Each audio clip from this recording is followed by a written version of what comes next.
Wani tsoho ne bai tura ni gona, ni ka san na saba rayuwar Legas, ni ba wani noma na iya ba, zuwa ƙauye ne na sassara.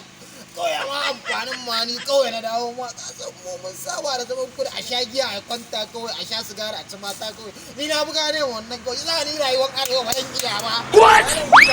Ai ni nake bakin cikin dawowa ƙauye. Jiya tsoho ya tura ni gona wai in je in samu ice. Sigarin mata ƙare ya tsananan ne lakur. Wai in je wai gona in samu ice fa, ka duba fa. Ai nake gaya ma ni fa ka duba a kudin nan fa. Mata biyar nake karyawa da su. What? Papa, ya sha giya ce. Ka san me yake cewa? Shawarma. Okay. Bako ne, ba zan iya tashi a layin nan ba.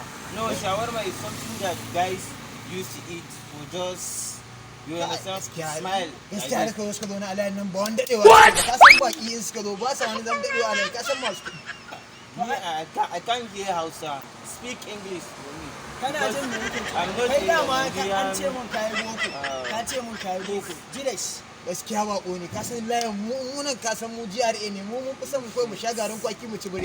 Shawarma, there is something look very nice. Ba shi Shawarma. yanzu da na gan shi a bakin kwata fa. Gaskiya na ɗan ɗaya san ɗayan shawarma, amma da kuma ma shi kura ka san shi, bari ma ɗaya a kai.